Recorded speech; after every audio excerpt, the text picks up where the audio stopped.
Howdy, good afternoon. My name is Brendan O'Mara, and this is a presentation that we gave to Northwest Aviation Convention in February 2025, and it was really well received. So we thought we'd video it and be able to present it online to those who weren't able to attend or those who want to review it. I'm joined today with my partner in crime, Dan Sullivan. He is a campaign architect with Got Your Six Consulting and ultimately an impressive consultant and data analyst. I come from an aviation GA background, which we'll talk about briefly, but let's just jump into it here. I've been a pilot since 2008. I've had a number of aircraft from small experimentals up to larger twin Cessnas, as you can see in this picture. I currently have 3 airplanes that are my babies, and the founder of Got Your Six Aviation, a online parts and accessories manufacturer and wholesaler to GA for the last 15 years. Previously was named crazedpilot.com. We have a little standing joke that crazedpilot.com was actually, that name was, we moved on from it because of, again, what we're going to talk about today, the power of the Google search algorithms.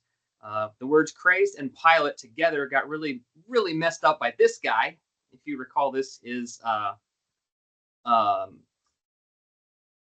was his name? Trevor Jacobs. And Trevor Jacob was the guy that jumped out of his Taylorcraft and decided to film it as a YouTube stunt. So Google never looked at those 2 words the same after.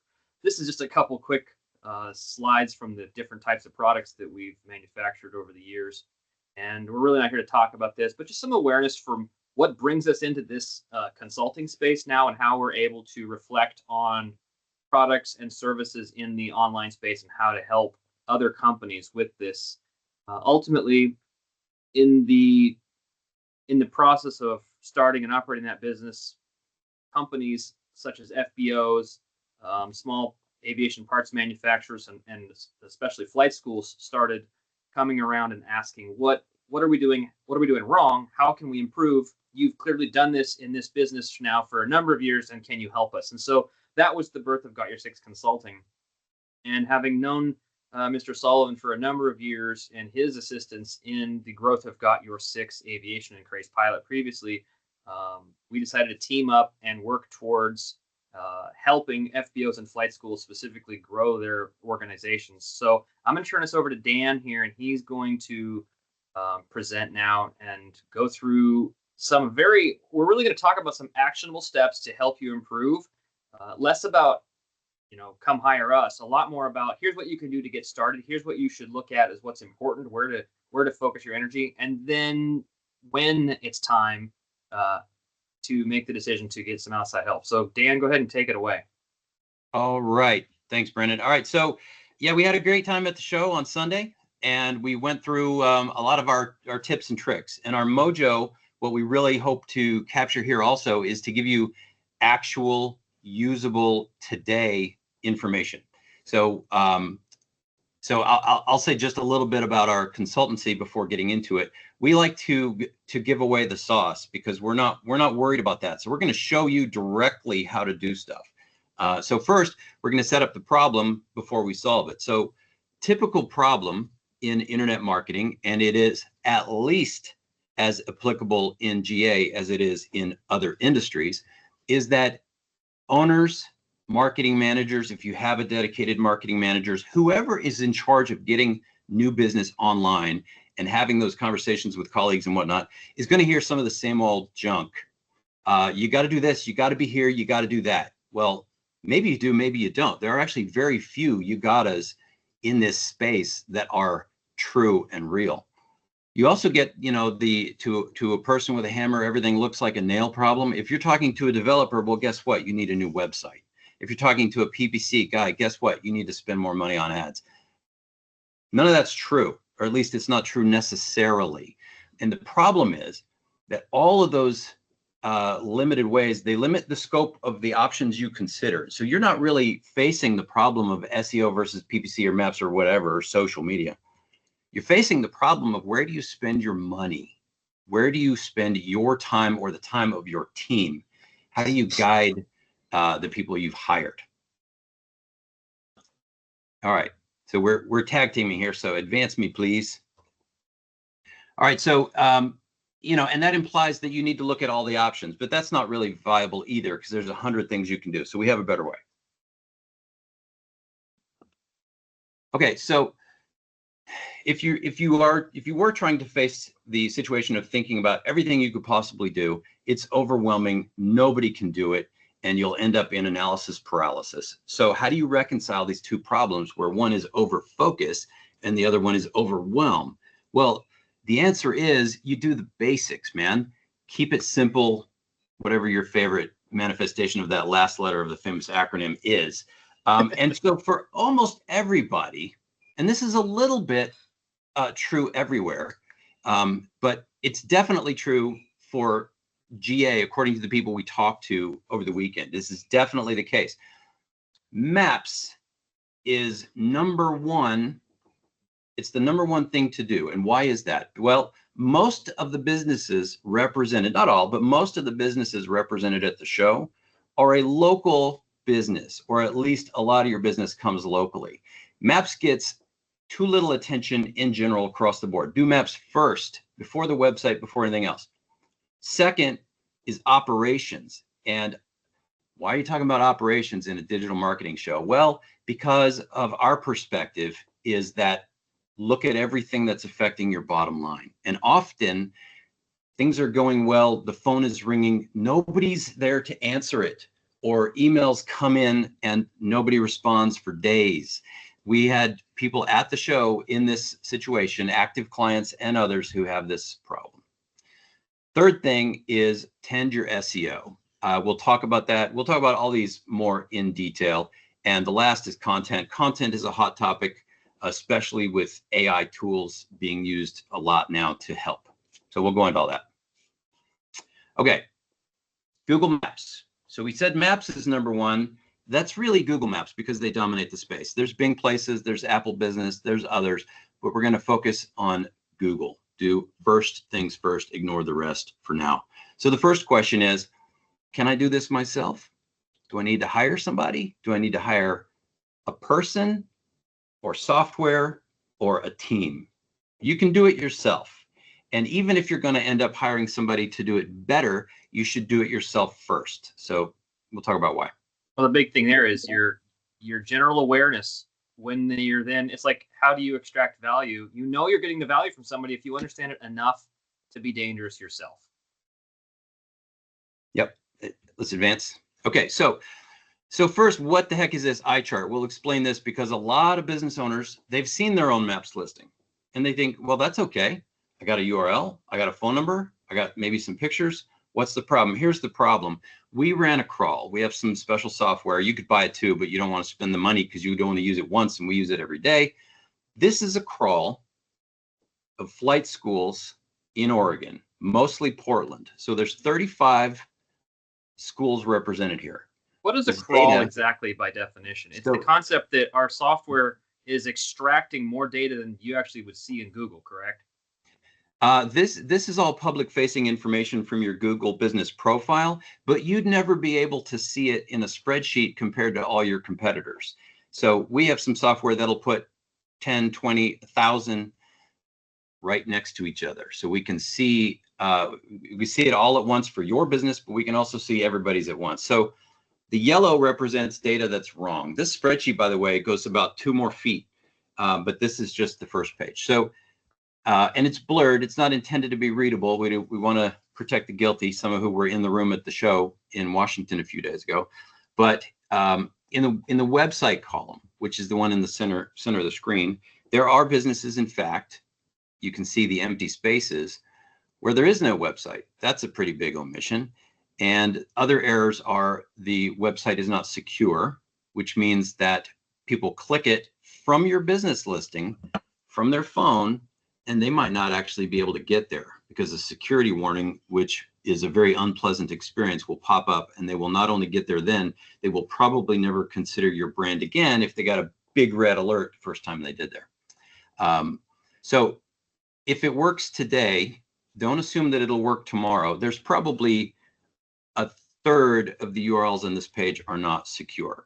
There's other mistakes with the URL also that we won't go into here. That's the main one. So some of these other omissions, some of these business listings are not even claimed, which means the owner could not have possibly put in descriptive text. So if you do more than one thing, and most businesses at the show, and your business most likely does more than one specific precise thing, then the primary category is not going to be enough to cover what you do. You need that descriptive text. That is basically SEO for a maps listing. These other things like photos that are tagged and hours, it's just an opportunity to not get the click and to give it to the other guy if you have these basic omissions. So the reasons for showing this slide is just to say that, hey, if your listing, we said this in person, it doesn't work as well online, but if your listing is tip top, then look to your right, look to your left, they're all wrong. Okay. And if they're not all wrong, it's you. Okay. The other small thing, but very important, just to extend on the website URL, is to the point of it being HTTP : or HTTPS : is we can't successfully track or log the click-throughs correctly to study your advertising revenue properly with proper analytics. That's a problem long term. Yep. So customer engagement. So this is when you get it. We're not going to go into real detail here, but this is when you get a phone call or you get a form fill. Do you handle it properly? And the only reason we're saying this without knowing your operation is that 3 out of 4 of the teams we talk to have significant holes in some part of this process. They're either getting calls when nobody's there to answer it, or the voicemail system is bad, or it doesn't go to the right person, or they don't have the right prompts to get, enough information to call them back appropriately. Or, a form gets filled out and they're contacted back in 3 days and the customer's already moved on. So we know how hard it is to rank and to show up. And if you're advertising, how much money that can cost. So we really like to plug these holes before putting more money into making the phone ring. It's like having more people in a brick and mortar example. It's having more people come in the front door, but there's nobody there to sell anything.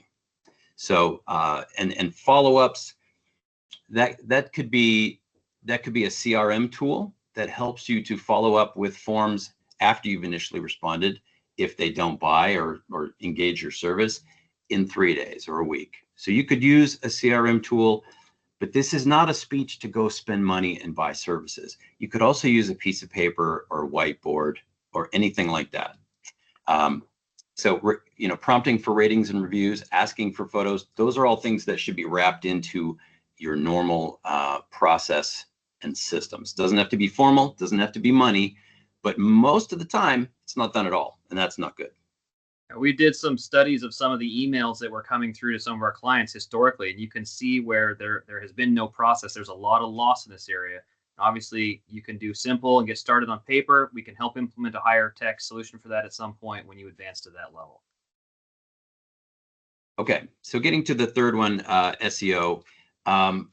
This is an example of one that is done really badly. This is a flight school in Tennessee. So we didn't want to pick anybody in the Northwest because we all know each other. This is AVZ Aviation. And if you look at, I don't know if my cursor is visible, but where the arrow points, it says AVZ Aviation. So when you have a browser, what the text you see in that tab is the meta title. So don't get hung up if you don't know what a meta title is. It's what it means is that's what the website builders are telling. Yeah, there it is. That's what they're telling Google this page and this site is about. So really, this company happens to be, I think this one's in Nashville as opposed to Brentwood, but it should say Flight School Nashville, Tennessee. Then you're telling Google that's what we are. As it is, it says AVZ Aviation, and the only people that are going to find this business are people who already know this business. It's like being popular among your friends. You already are, but you want to meet new people when you're in business. So that's an example of completely missing SEO. Some of the other mistakes are to put in titles that are way too long, that won't show up, flowery language that is just a distraction. Yeah, so meta titles should be direct, straightforward labels. So we'll have some more about this in subsequent slides. Okay, so this is another no-no. So that first one was, don't completely omit your SEO by accident. This one, you'll see these 5 different areas here. Nice images, clear text, private pilot license, instrument rating, advanced training, commercial, and certified flight instructor license. So a couple of things here. The main thing we wanted to point out here is that this page looks all right. And if you click on these, you'll get the information. The problem is you'll get information for these 5 separate topics on this same page, which means if you're in the area, you could be next door to this company and you could search for instrument rating or, whatever, one of these specific topics, any of them, and you probably wouldn't find these guys because this page is about all of it. And Google likes to send people to pages that they are confident they know what it's about. So if you're searching for a certified flight instructor license and you're next door to these guys, they're probably going to send you to somebody miles away, maybe even across town, because that guy's page is very clearly about this. So instead of putting all these on one page, they should just be 5 separate pages. And we call it out as a discrete example of what not to do because it happens a lot. So one of the fundamental principles of design for marketing is one page, one message. And a lot of designers make things that look good but don't work well. And generally Google, during its indexing and categorization process of what it decides to present in the search result is based on textual data. And that's changing with time, obviously, but this is not actually searchable text. This is part of the image. These words that you see are embedded in the image and they're not referenced up here. So again, Google would have no idea that this is even about instrument rating because nowhere in the actual text block does it talk about any of these topics. Right. So they did all the work and they're going to get none of the benefits. Okay. Content. So most people at this point know that the website has to have content. You have to have pages. You have to have words. You have to say things, at least about your services. And on the last slide, we talked about, specifically about breaking them out. But how much content do you need? Do you need to have a paragraph? Do you need to have 1,000 words? And how many pages do you need? Well, it's best to understand this in terms of principles. When somebody goes to Google and they search what you do, where you do it, it's about how good you are relative to the other guy. If they have very thin websites, that thin is to say not a lot of content, or they've structured it badly, then you might be ahead of them. But we've seen that sequence, if you will, somebody tends to be higher up and somebody tends to be lower. We've seen that sequence be stable for years and change overnight because, either usually it's a change in the team, either the marketing manager or the owner says, you know what, I'm going to start doing some content. They didn't for the last 3 years, but then all of a sudden they put up 10 pages and everything changes. So if you're ahead now, the lesson there is don't assume you have a comfortable lead. You should probably be making content no matter what. And if you're ahead now, the other guy's probably going to do it. So it's the same end result for everybody. You should be adding content to your website, generally, always. If you've got a whole ton of pages and you've answered a ton of questions already and you're an ace, okay, it's less important. Then it becomes about staying fresh. But for almost everybody, you need more content. So I didn't speak to it, but the second bullet, faster than the bear, it's funny. The story is if you're out camping with your buddies and a bear starts chasing you, to survive, you don't have to be faster than the bear. You just have to be better than the other guy. So if you want to stay ahead of your competition, content is a key piece. All right. So in the next couple of slides, we're going to look at a couple of websites in Brentwood, Tennessee. So this is a maps search for flight schools in Brentwood. So we just looked at the first 3, no affiliation, no prior knowledge of these 3. So the names are Tennessee Flight Training, Frequency Change Aviation, and Flying High Again. So, we had a lot of jokes about their selection of names, but notwithstanding that, let's look at these sites. Okay, so this is the first one, and this is frequency change aviation. So we're just going to give you a brief second to just look at it and make a wild assumption about how much content you might think is behind these sites. This is the first one. Let's go to the next one. Tennessee flight training. Completely different aesthetic. Some similar pieces in the nav. And flying high again. Very different aesthetic with their selection of aircraft. And some similar things at the top, a little bit different. All right, now let's see what they actually have. Oh yeah, Brendan's giving you a recap here. One more time through them. There's number 2. There's number 3. Yep. Okay. Nice. Okay, so the first one, this entire website only has 7 pages, and only 6 of them work. The last one I think was a 404. It's just an internal failure, so it's bad. And as a percentage, 1 out of 7 is a pretty high failure rate. So this is a very thin site. It's basically the bare minimum to even be called a site, other than a 1-pager. Okay.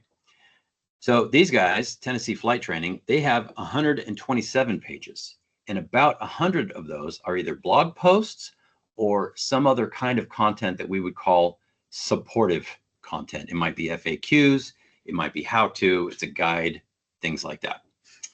And then the last ones, 50 pages, and about 42 are blog posts. So a blog post is probably the most common type of support content, but again, it could be FAQs, it could be a guide, it could be regulations, whatever. So pretty big disparity. One of these companies really went far to put up a lot of content. They really want to be seen, and they want to be seen as far as wide as possible. And I don't know if these guys are doing PPC or not, but by bolstering your content, you are reducing the likelihood that you're going to find yourself in a situation where you need to pay for advertising. The other hidden thing, it's not that hidden depending on your exposure, when you have more and more posts, the topics of the posts tend to be more and more detailed. The more and more detailed they are, the less and less competition there is. The more and more you're likely to be number one or the only answer to these questions, you know, like, do you do tail wheel certification? And then completely unrelated side topics, is flight school tax deductible? That's an example from later. So the more questions you can kind of answer in advance, the bigger the advantage is. And that advantage is going to show up in a number of places. So the winner is Tennessee Flight Training, right? These guys, yeah, absolutely. They put in the time, and it's going to pay back. So think of this as an investment. You know, it's faster than planting a tree, and it's a good thing to be doing. It's good insurance. And I want to point out really quick that the fancy Diamond Star, the Diamond Twin Star, is not necessarily the winning factor here. Just because they fly expensive airplanes or have really pretty graphic work, it didn't win this race, which is actually the race that will win and lead you to clients. Yep. So talking a little bit about content in the modern parlance is, a lot of people are talking about AI content. Obviously, you know, unless you've been under a rock, we all know AI is here, and it's kind of become accessible. ChatGPT and Gemini and Claude and Anthropic and all these tools that are free or almost free, people can use to make content. So what is AI content? It's any content that wasn't written 100% by a human. So a lot of times people will say they know they need content, but they don't quite know how or why, which we'll provide some guidance on shortly. And so they just think of a topic and they tell AI to write an article and then they post it. Not so good. Shortcuts are very, very short-term assistance, and they can come back and bite you. So AI is helpful. It is not a replacement for humans. No matter what anybody says, don't put up content that is pure AI. It won't work out better for a business than it works out for a student at a university. Okay, better is to solve a problem. So when you're thinking about content, think about your clients to be and your customers to be. Try to put yourself again in their shoes. We find business owners across the board in any industry, aviation definitely included, when you've been doing what you've been doing for a while, your expertise is high, your skill level is high. It's actually quite hard to remember the questions that people have when they don't know anything. And those are sometimes the most important questions to answer. Okay. Next one, please. I'm trying. Hard time. All right. So along those lines, be useful. So I'll speak to this. You don't have, if you can't read it, it's okay. So a common question, I don't mean common like you see this question anywhere. I mean common like, you know, pedestrian, unsophisticated. If somebody was told, imagine a low effort intern was told, hey, make some content about aircraft. I don't care what it is. They might say, why is a rudder called a rudder? And ChatGPT will give you this text. We pasted it in verbatim. That's low quality. That's not good.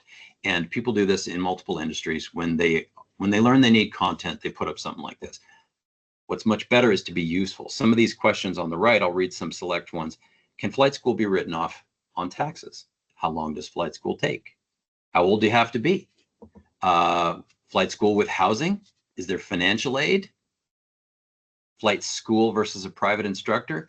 Answers to these questions are useful. Okay, let's go next one, please. Now, let's get a little more sophisticated. If you haven't used AI before, this is important. And if you have, it's probably still some useful tips here. So the one on the left is, can flight school be written off on taxes? We just picked the first one off the top. Now that is already better than that ridiculous, why is a rudder, because it's real information. But the answer is a little bit shallow. Somebody who's really wanting to know about, can flight school be written off on taxes, they'll read it and be like, yeah, okay, not awesome. Look at the right. So for the same title, can flight school be written off on taxes, we asked a much more sophisticated prompt. So this is like grab a pen worthy. This part right here is one of the gems in this presentation. One is, when you talk to AI, ask it bigger questions, ask it harder questions, and add context. And if you don't get a fantastic answer, iterate. You add more detail to the question and ask it again and again. So we went from, can flight school be written off on taxes, to, in Tennessee, if I want to become a pilot, context, but I'm not sure whether I'll be a professional pilot, more context, or just fly for pleasure, more context. How can I save money? The real point in regard to taxes. So there's a lot of people out there that want to learn to fly, a lot of people out there that want to buy a plane, and they're looking for a leg up. That's what they're really after. They don't really care about tax code. They want to know how they're going to get in the air. This is much better answer. So this is actually 6 ways that you can make money part-time flying in order to write it off on taxes. That's useful. Somebody who asked that same question about taxes will find this article useful. That means they'll stay on the page, they'll stay on your site, they'll talk about it. That this is working. So, and even though this is a better use of AI, you as a subject matter expert and knowing your area should still go through it, still make some tweaks. So there you go. So that was maps, operations, SEO, and content. Those are kind of like, if you haven't got those in order, in that order, you probably shouldn't be worried about anything more complicated or more sophisticated, or, you know, solving any more sophisticated problems. There's a lot of things after that. So I guess last bit of context from me is, we love talking to you guys. We love doing audits. We do it for free. We'll jump on a call. We'll go through your website. We'll go through your maps listing. We've been doing this for a long time, actually, in internet marketing meetups, not just for aviation, but for me anyway, a long time before connecting with Brendan and focusing on aviation, have been doing these sorts of these audits for a long time. And now we can do it with the aviation side skills that that I don't have. So we have our 2 different specialties, but we're happy to talk about any questions you've got.